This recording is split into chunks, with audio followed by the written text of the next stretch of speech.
आज पूरे हरियाणा में, दक्षिण हरियाणा समेत कांग्रेस की आंधी चल रही है। गांव के अंदर बच्चे सड़कों पे दौड़ा करते थे, खेतों में दौड़ा करते थे, गलियों में दौड़ा करते थे। आज एक बालक आपने दौड़ तो नहीं दिखा। आरती राव जी का मामला में एक बात मैं कहना चाहूँ, 100 साल से ज्यादा की लेगेसी होगी। हम तो नहीं सोचा कि राव साहब, हम भी तो उनका ही बालक सा, हमारा जिसान मौको दे कि पूरा एरिया में घूम के अपनी छोरी नजर आई। कांग्रेस से आप टिकट मांगते हो, लेकिन कांग्रेस में कई कांग्रेस है। कितने हुड्डा कांग्रेस है, कितने सहलजाई कांग्रेस है, कितने रणदीप की कांग्रेस है ना। हरियाणा में तो लोग यही कहते हैं। हाँ, तो संदीप की कौन सी कांग्रेस है? नमस्ते, स्वागत है आपका हरियाणा तक में, और मैं हूं राहुल यादव। और हम जो है विधानसभा चुनाव में आपको कई कैंडिडेट से मिलवा रहे हैं, एस्पायरेंट से मिलवा रहे हैं जो टिकट की तैयारी में है या फिर जो पहले चुनाव लड़ चुके हैं, विधायक हैं, दोबारा से टिकट की तैयारी में है। लेकिन आज हमारे साथ एक बेहद खास मेहमान मौजूद हैं, और खास इसलिए क्योंकि संदीप यादव जो अटेली से चुनाव की तैयारी कर रहे हैं, वो एक नई सोच के साथ हरियाणा की राजनीति में उन्होंने तैयारी शुरू की है।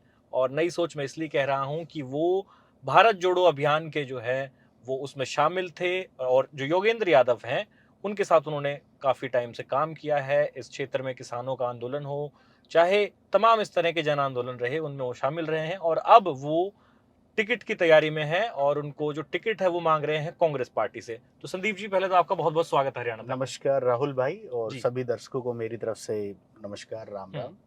तो सबसे पहला तो मेरा सवाल आपसे यही है कि हम देखते थे कि आप आंदोलनों में घूमते थे, और अब हम देख रहे हैं कि आप सफेद कुर्ता पजामा पहन के प्रचार करने जा रहे हो। तो कहाँ ये भाई डिसाइड हुआ कि अब चुनाव लड़ा जाए? मैंने एक चीज महसूस करी है कि जब हम सड़क पर लड़ रहे थे, चाहे किसानों के लिए लड़ाई हो, चाहे हम्म। अग्निवीर योजना जब आई, तो चाहे बेरोजगार भाइयों की लड़ाई हो, और या सामाजिक किसी भी तरह के जो अ, समस्याएं रही जिनके लिए हमने सड़क पे संघर्ष किया, हम्म। तो ये महसूस किया कि हम जिनसे, जो जनप्रतिनिधि है जिनको चुना है, जिनके सामने हम अपनी मांगे रख रहे हैं और जिनसे हम कह रहे हैं कि आप ये समस्याएं, इनका समाधान दीजिए, हम्म। तो कहीं न कहीं मन में एक बात आती है कि किसानों को, नौजवानों को राजनीति में आना चाहिए। हम्म। और जब तक वो सिस्टम के अंदर नहीं आएँगे, तब तक वो कुछ बहुत बड़ा बदलाव या जिस तरह की चीज़ें हम सोचते हैं कि हमारे क्षेत्र में ये हो, वो हम उम्मीद नहीं कर सकते। हम्म। इसलिए मैं तो कहता हूँ, मेरे साथ में और जैसे लोग हैं, सबको आना चाहिए। हम्म। और जब तक अच्छे लोग राजनीति में नहीं आएँगे, तब तक कोई बड़ा बदलाव हम उम्मीद नहीं कर सकते। हम्म। अच्छा, लेकिन इस क्षेत्र में हम देख रहे हैं कि पार्टियों की राजनीति है, एक तरफ कांग्रेस है, एक तरफ भाजपा है। लेकिन आप एक भारत जोड़ो अभियान का जो नाम है वो लेकर जनता के बीच जा रहे हैं, अपनी पहचान उस अभियान से जोड़ रहे हैं। तो और फिर टिकट आप कांग्रेस पार्टी से मांग रहे हैं, तो कई बार लोगों को ये असमंजस हो जाता है, बोला यार ये नया छोरा आया है, लेकिन ये कौन सी पार्टी से लड़ेगा? देखिए, मैंने किसानों के लिए काम किया, जय किसान आंदोलन के प्रवक्ता के तौर पे काम किया, भारत जोड़ो अभियान के राष्ट्रीय मीडिया कम्युनिकेशन प्रभारी के तौर पर काम किया। मैं उस तौर पर या उस हैसियत से टिकट नहीं माँग रहा। मैं एक साधारण इंसान के नाते मैं कांग्रेस से टिकट माँग रहा हूँ कि आपको मुझ में योग्यता दिखती है, हमने ये काम किए और इस तरह के अपने क्षेत्र में काम करना चाहते हैं, उस आधार पर टिकट माँग रहे हैं। हम्म। और आपके टिकट की पैरवी योगेंद्र यादव जी कर रहे हैं? मुझे लगता है कि मेरी टिकट की पैरवी योगेंद्र जी नहीं, हाँ। क्षेत्र की जनता कर रही है। अच्छा, ये तो टिपिकल नेताओं वाला जवाब हो गया आपका। टिपिकल नेता नहीं, मुझे लगता है कि आप जब लोग आप देखते हैं, ऐसे बहुत सारे लोग मिलते हैं जो कहते हैं कि यार आपने वो बाजरे की जो एमएसपी का सवाल था, उस पे आपने लड़ाई लड़ी, खाद की समस्या थी जब आपने हमारी लड़ाई लड़ी, जब अग्निवीर योजना आई तब लड़ाई लड़ी।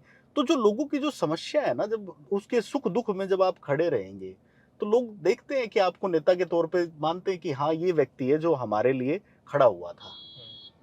अच्छा। लेकिन संदीप भाई, ऐसा माना जाता है कि वैसे तो हरियाणा में आज के दिन हम देख रहे हैं कि बीजेपी कई जगहों पे कमजोर नजर पड़ती है, लेकिन जब बात आती है दक्षिणी हरियाणा की, तो यहाँ पर राजनीतिक जानकार कहते हैं कि बीजेपी मजबूत है। आप ग्राउंड पे जा रहे हो, आपको क्या लगता है? आज पूरे हरियाणा में, दक्षिण हरियाणा समेत कांग्रेस की आंधी चल रही है। और जब हम गाँव में भी जाते हैं, तो गाँव में जिस तरह से भाजपा को लोगों ने उम्मीद के तौर पे लिया था, वोट दिए थे, तो भाजपा उस उम्मीद पर बिल्कुल खरी नहीं उतरी।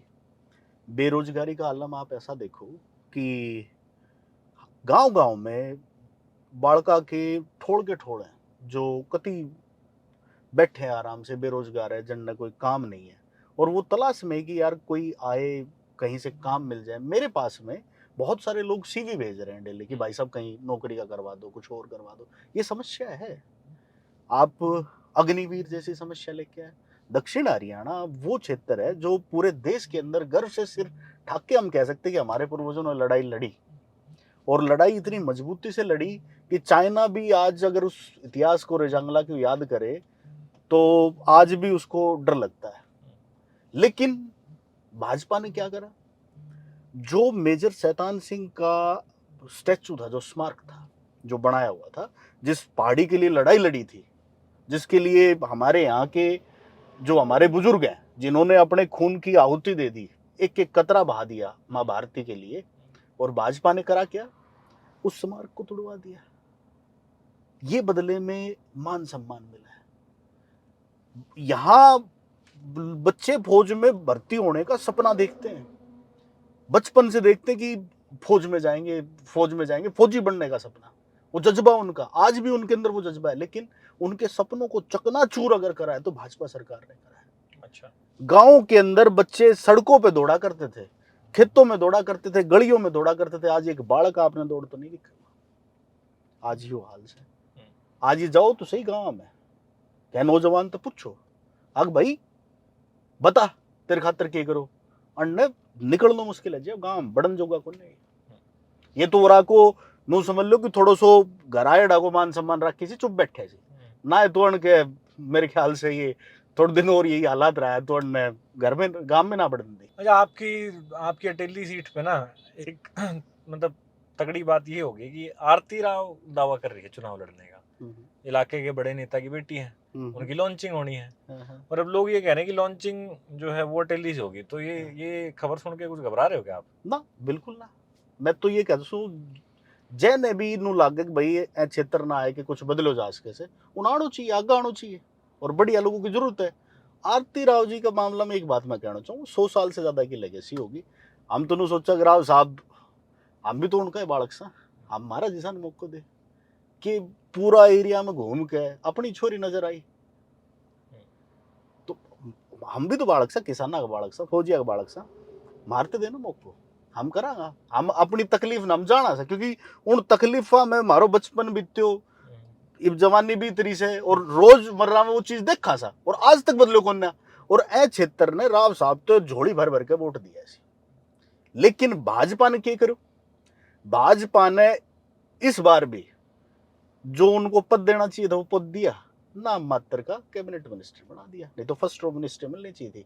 ये राव साहब के साथ साथ दक्षिण हरियाणा का अपमान भाजपा ने करा है। तो आपको लगता है कि लोगों में इस बात का गुस्सा है? क्योंकि धर्मवीर उनके साथी ये कहते हैं कि भाई लोगों में गुस्सा है कि राव साहब को केंद्र में बड़ा मंत्री नहीं बनाया। आप ग्राउंड पे जाते हो क्या? मुझे गुस्सा इस बात का है, और लोगों को भी गुस्सा इस बात का है कि भाई हम पिछड़े हैं और हमारा विकास नहीं हुआ, ना रोजगारों में नंबर पड़ता है, ना शिक्षा व्यवस्था में। मतलब आप नू देखो कि वो जो चीज है ना, उनको दर्द से, उनको मलाल से, और ऐको कारण कैसे इब तक जितना भी जनप्रतिनिधि वह सी, उनने अपना क्षेत्र की लड़ाई नहीं लड़ी। जनता ने तो चुन दिया, लेकिन उनने लड़ाई अपनी नहीं लड़ी, और जय को कारण से जो नतीजो सबने भुगतना पड़ रहे उसे। अच्छा, एक चीज मैं ये भी जानना चाहूंगा संदीप भाई, कि जब आप इस इलाके में घूमते हो, जैसे दो बड़ी चीजों का जिक्र करूंगा। एक अग्निवीर का मुद्दा है, और दूसरा मुद्दा ये है कि ये जो ओबीसी वाला खेल किया है अभी बीजेपी ने, जो क्रीमी लेयर की लिमिट 8 लाख थी और अब चुनाव से ठीक पहले 6 लाख कर, सॉरी माफ कीजिएगा, 6 लाख थी, उसको 8 लाख कर दिया। और दूसरा अग्निवीर का मुद्दा। तो पहले तो ये बताओ कि अग्निवीर वाले मुद्दे का कितना गुस्सा है दक्षिणी हरियाणा के युवाओं में, खासकर आपके अटेली विधानसभा क्षेत्र की बात करूं? युवाओं में जाए कि आप मेरी बात मत मानो, युवा में जाए कि आप बात कर लो। अग भाई नू बताओ कि अग्निवीर ते थारा जीवन में क्या प्रभाव पड़े उसे, जब आपने उनको दुख तकलीफ दर्द समझ में आओ, आप सोच के देखो, कल्पना करो अपना गांव में या कोई आसपास में कोई फौजी से जो रिटायर से, वो पिलसन लेने लाया करो से, बुढ़ापों को बड़ी आराम थे कट रहे से, और बड़ो फकर ते सिर उठा के चल रहे से। अग भाई मैंने देश की सेवा करी, उनको आज रिवॉर्ड बन मिल रहे से, और परिवार भी उसका खुश है। कहीं छोटी सी बीमारी हो जाती, ठग मैदान था लेके चला जाए इसी। आज सोच के देखो, जो बालक आज वो घूम रहे हो से, बेरोजगार बैठे हो से, है, उसको मेंटली कितनी हरासमेंट होती है, ताने सुनता है, वो बेरोजगार बैठा है, फाइनेंशियली स्ट्रेस है। अगर वो बालक भर्ती हो जाता, तो आज की डेट में भर्ती होने के बाद में उसका बुढ़ापा आप कल्पना कर सकते हो कैसा होता। अब कई लोग नु कहीं सी कि ना भर्ती तो कर रहे सी। अब यह सोच के देखो कि 2019 में भर्ती हुई थल सेना में, लगभग 5500 करीब लोग भर्ती हुआ। जय मात है, या मान के चलो कि अपना एरिया में सबसे ज्यादा पार्टिसिपेशन था, और अपना एरिया में नाना करके लगभग 1500 को लोग भर्ती वाया करता। मैं रेवाड़ी, महेंद्रगढ़, गुड़गांव के दक्षिण हरियाणा की बात कर रही हूँ। और इब अग्निवीर योजना आना थे, लगभग 200 बालक मुश्किल था अग्निवीर में भर्ती है। तो सोचो, पहले 1500 बालक हर साल भर्ती वाया करता था, इब 200-250 बालक भर्ती वह रहे। तो जो भर्ती वाया करता तो कम वहेगा। तो ये तो बहुत बड़ी चोट से हर गांव में फौजी मिली सी। पर ये आप आने वाले टाइम में फौज की तरफ लोगों का जो रुख था, बालका को जो रुख थो, वो रुख ही कौन है, वह भावना ही कौन है। और ये जो क्रीमी लेयर वाली बात है ओबीसी, भाजपा तो ओबीसी के नाम पे खाली वोटों की राजनीति कर रही है, अन्य कोई लेना देना नहीं। आप टॉप के यूनिवर्सिटीज उठा लो, कितने ओबीसीज हैं वहां पे। आप टॉप 500 कंपनीज ले लो, कितने ओबीसीज हैं वहां पे। ओबीसी को अपना हक तो तब मिलेगा ना जब सही बंटवारा होगा। अब जातिगत जनगणना का मुद्दा चल रहा है, लोग जातिगत जनगणना सुन के समझते हैं भाई कास्ट गिनेगा। तो खाली कास्ट गिनने को काम करना है। आपके घर पे कोई जब गिनने आता है तो वो साथ साथ पूछता है कि भाई आपका घर में कितनी महिला सी, सबको शिक्षा को सत्र किस है, सबकी फाइनेंशियल कंडीशन कैसी से, सबका परिवार में कच्ची छत से पक्की छत से, वो सारी चीज देखेगा। और सारी चीज जब देखेगा तो आपने एक डेटा आ जाएगा।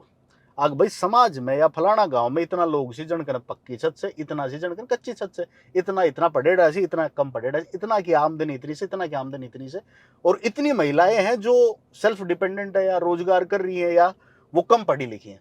जब आपने सारी चीज बेरो पाट जाएगा, तो योगेंद्र जी को मैं अपना गुरु मानता हूँ।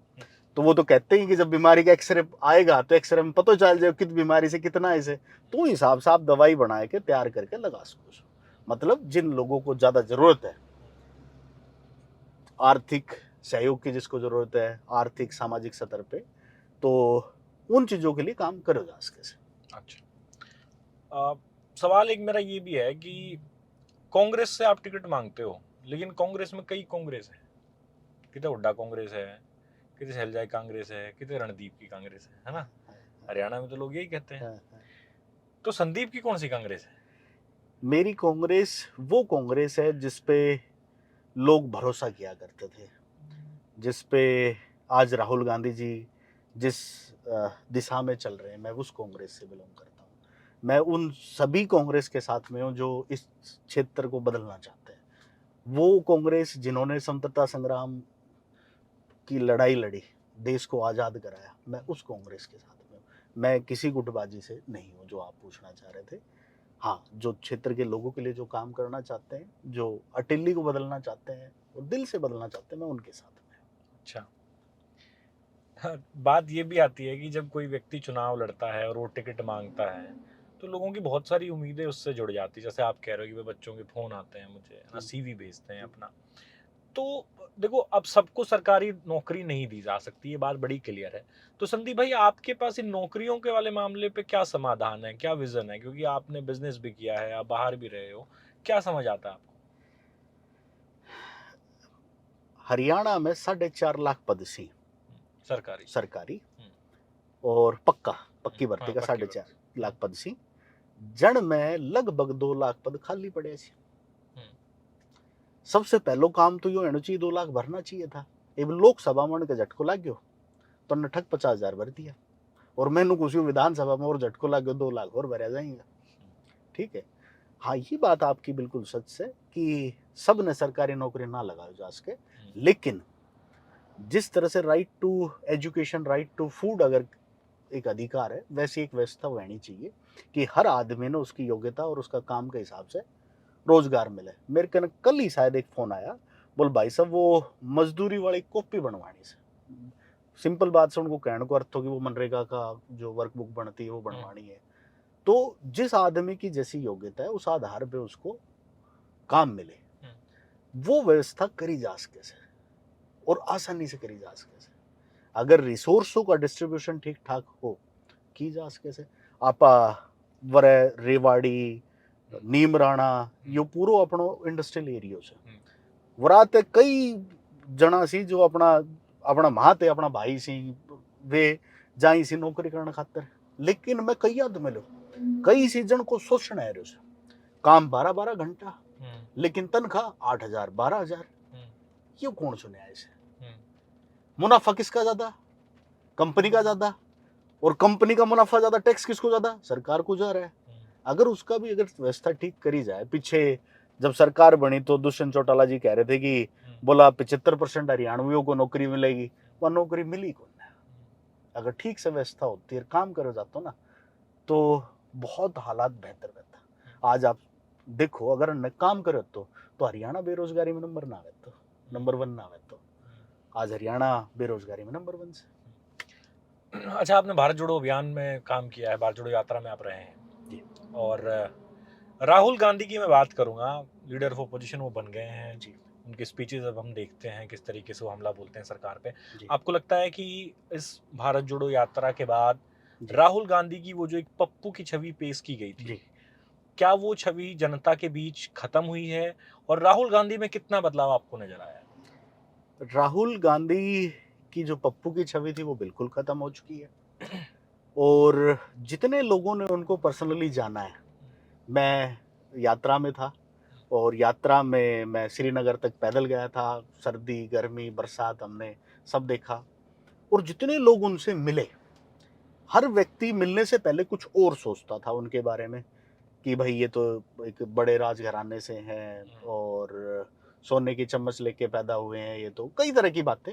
लेकिन असल में वो व्यक्ति अ, जितना हम सोचते हैं उससे ज़्यादा इंटेलिजेंट है, उतना ज़्यादा कॉन्फिडेंट है और लोगों की बिल्कुल धारणा बदल चुकी है। जो आईटी सेल ने जो डेवलप करी थी मोबाइलों पे काट छाट के वीडियो चला के, वो बिल्कुल टूट चुकी है पूरी तरह से। और राहुल गांधी के मन में ना गरीब आदमी के लिए जो असहाय है, जो तकलीफ में है, उन लोगों के लिए बहुत पीड़ा है। वो कुछ करना चाहते हैं उनके लिए। मैंने देखा अग्निवीर जो युवा है उनसे वो मिले, किसानों की समस्या सुनी। और देखो कांग्रेस ने अब तक 70 साल में पहली बार, किसी राजनीतिक पार्टी ने नहीं किया, कांग्रेस ने पहली बार अपने घोषणा पत्र में लिख के कहा कि एमएसपी की कानूनी गारंटी देंगे, वो भी स्वामीनाथन वाली जो अब मिल रही है, ये 200-250 रुपए कम है अगर बाजरे की बात करें, वो वाली देंगे C2+50 वाली जो रिकमेंडेड था। ये बात उन्होंने सुनी।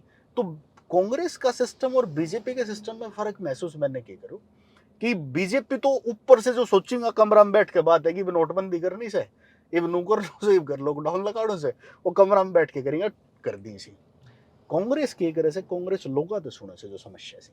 अच्छा, जो कांग्रेस का घोषणा पत्र लोकसभा में था उसमें आपने देखा होगा वो तमाम बातें थी जो लोगों की आवाज थी। जो भारत जोड़ो यात्रा, भारत जोड़ो न्याय यात्रा में जो उन्होंने सुना, जो लोगों ने कहा और जो लोगों की समस्याओं का समाधान उसमें दिया। अच्छा। अरे संदीप भाई, जैसे आप पटेली विधानसभा में घूम रहे हो और यहाँ पे पिछले 2 योजनाओं से एक तरीके से बीजेपी का दबदबा इस पूरे क्षेत्र में भी है और प्रदेश में सरकार भी है, तो आपको क्या वहाँ पर ऐसे बड़े मुद्दे नजर आए? लोगों ने क्या समस्या है बताइए आपको? मतलब आप ये क्यों मान के चल रहे हैं कि भाई आपके लिए स्पेस क्रिएट हो गया विपक्ष के लिए, वहाँ पर राजनीति की जा सकती है, सीट जीती जा सकती है? क्या कमियां हैं जो लोग बता रहे हैं? दो चीजें हैं। पहली चीज तो जिस उम्मीद से लोगों ने भाजपा को चुना था, भाजपा उस उम्मीद पर खरी नहीं उतरी है। भाजपा से लोग हताश हुए हैं, निराशा मिली है उनको।